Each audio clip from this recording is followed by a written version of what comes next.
Welcome, everyone, to the How to Get the Most Out of College podcast. There's a lot of talk about where to go to college, but not nearly enough about how to go to college. And it's the everyday decisions that drive your success. I'm your host, Elliot Felix. I've been a consultant to more than 100 colleges and universities, helping them improve their student experience. And I'm the author of How to Get the Most Out of College, where I take what I've learned about how college works and make it work for you. And I'm really excited today to have a senior at Temple University, Andrew Ankamah, with us. Andrew is not only a senior at Temple, but he's also a Philadelphia Youth Commissioner. And a couple of years ago, he was in the first cohort of Bright Spot's Council of Student Advisors, which was a group we put together to support changemakers on campuses across the country, teaching them design thinking, but also benefiting from an advisory board that could give us advice and hold us accountable. And today we're digging into the topic of finding spaces that build community. And Andrew had so many great things to say about this in our council meetings that I know we're all going to learn a lot today. Andrew, welcome and introduce yourself, please. Thank you, Elliot, for having me. First of all, my name is Andrew Ankamah Jr.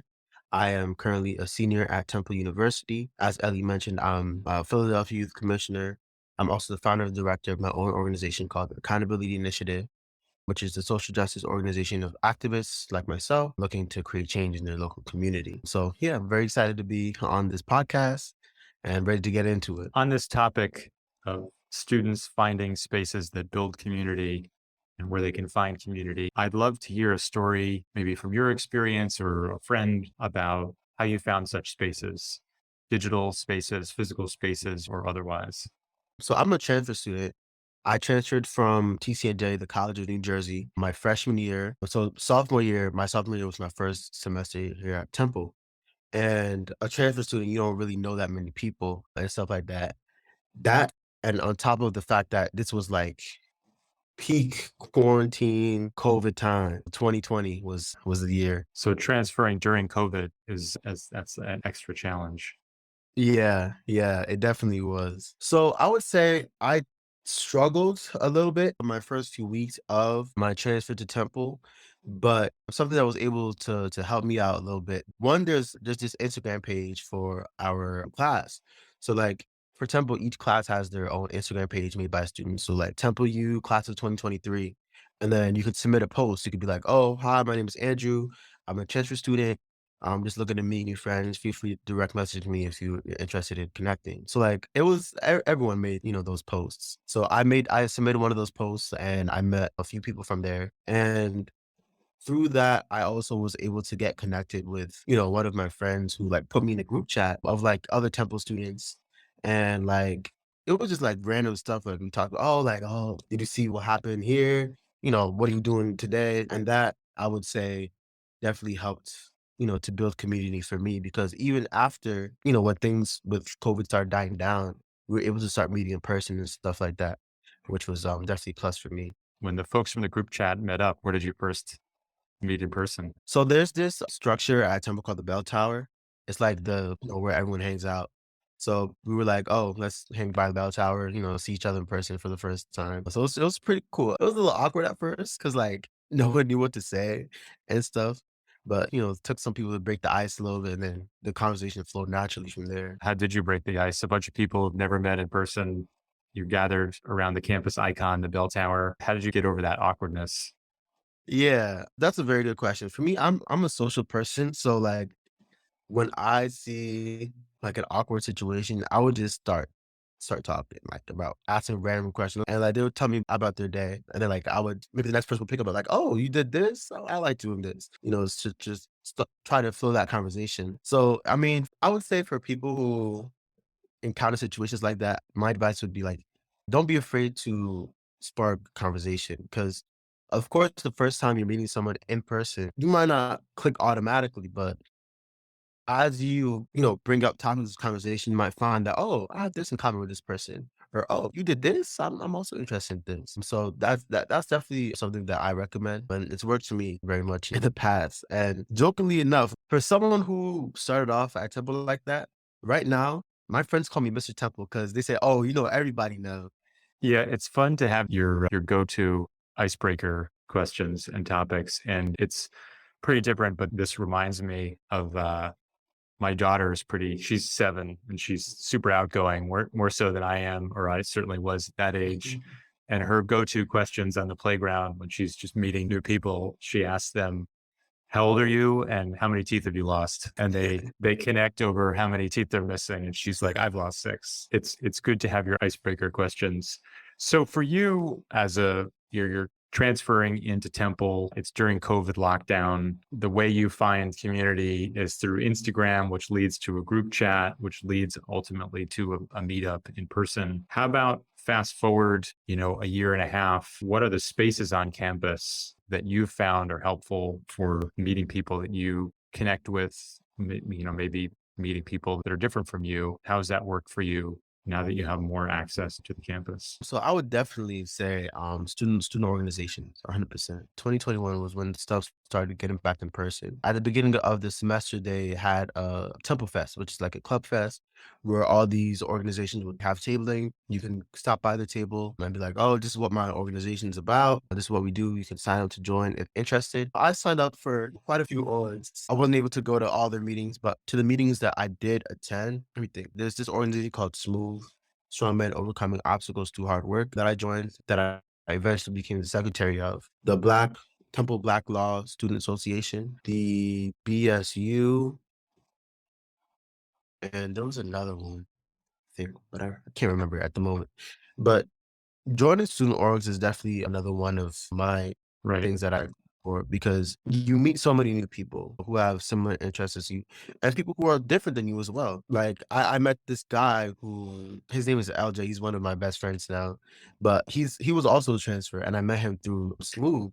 He's very like politically engaged and stuff, and he has his own organization like I did at the moment. So we're able to like bounce off ideas and stuff. And I was able to relate to him like he was able to relate to me some in a way that like another person wouldn't. So I definitely student orgs is definitely plus for me. That's great. And it sounds like you found these shared interests, including with people that have also started their own organization. Mhm. I'd love to hear a little bit about yours.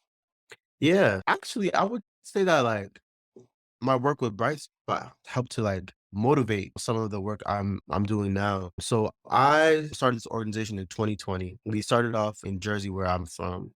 And the main premise of it was to fight educational like racism and stuff like that, because that was going on in my local high school. But when I came to Philly, and my project with Bright Spot was exploring gentrification in the local neighborhood of North Philly, because that's where Temple was located, and trying to bridge the gap between the student body and the local community. So right now, my organization has 2 committees. The education committee, one of our goals is to gather college students and send them to high schools to basically provide mentorship. Like, oh, this was what my college experience was like. This is what the application process was like. Do you have any questions about college? Stuff like that. And then I have the gun reform committee, which is focused on, gun violence and stuff, because the gun violence situation in Philadelphia, especially North Philadelphia, is very bad. Last December, a Temple student got shot and killed. So I really want to help raise awareness within my student body, as well as help break certain stereotypes that some students have about the surrounding community, because a lot of people will call it like derogatory names such as the hood, the ghetto, stuff like that. Those things are some of the things I found when I was working with Bright Spot through my research project. So I'm excited to continue doing that work. That's great. How do you balance those two worlds, or how do they intersect your academics and your life as a student versus your activism as the founder of an organization that's promoting awareness on gun reform and mentoring for high school students? That sounds like a lot going on at once. Are they reinforcing? Is it a lot to juggle? How do they tie together? I would say kind of both. Like they tie together because I'm a political science student, so I can use some of the skills and stuff I've learned in some of my classes to apply to my organization. I'm actually taking a capstone right now called "The Promise and Challenge of Philanthropy." The premise of it is like building nonprofit organizations and stuff like that. Which is I want my own organization to eventually become a nonprofit. So in some ways, my classes complement the work I'm doing with my activism, which is great because I know some people that are taking classes that they really don't enjoy or that they don't see using in their lives. Like for me, math. Math, I can't do math. Like I don't. Me and math are not friends. I'm definitely happy with the course load I have, and I feel like they complement each other. That's great. One of the most important parts of the kinds of design thinking skill sets and mindsets we learned as part of the council was those making connections.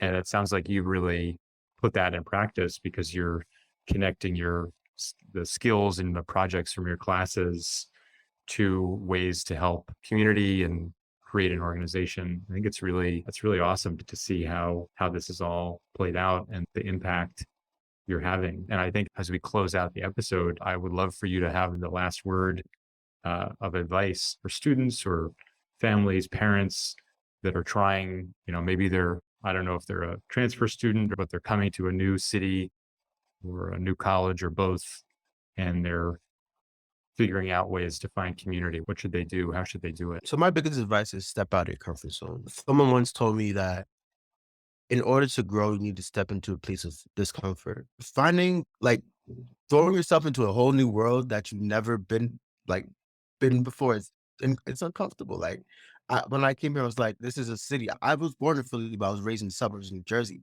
So I'm over here in the city. I'm like, "Ugh, like, what do I do?" So definitely embrace new experiences. You learn a lot from putting yourself in a place of discomfort. Definitely stepping out of your comfort zone is something that I recommend because ultimately, if you find that you stepping out of your comfort zone isn't a good thing for you, that's fine. That's a lesson. But more times than not, in my experience at least, it brings you to a whole new world. You meet so many new connections, so many great people. You learn a lot of great lessons. So yeah, definitely step out your comfort zone, try new things. Yeah. There's so much great advice in here about finding community and digitally and physically and connecting the classroom to community projects and organizations and doing it in a way where you're challenging yourself, you're stepping out of your comfort zone. I really appreciate your time and insights, Andrew, and good luck on finishing your senior year. I hear you. You may be finishing early, in fact. Yeah. So good luck with that. Thank you. Thank you so much, Ali, for having me. It's been a pleasure. All right. Take care, Andrew. Thanks, everyone, for listening. Remember to subscribe, rate, and review us wherever you get your podcasts. And check out elliottfelix.com for all the episodes and the articles I've written, talks I've given, and more information about the book.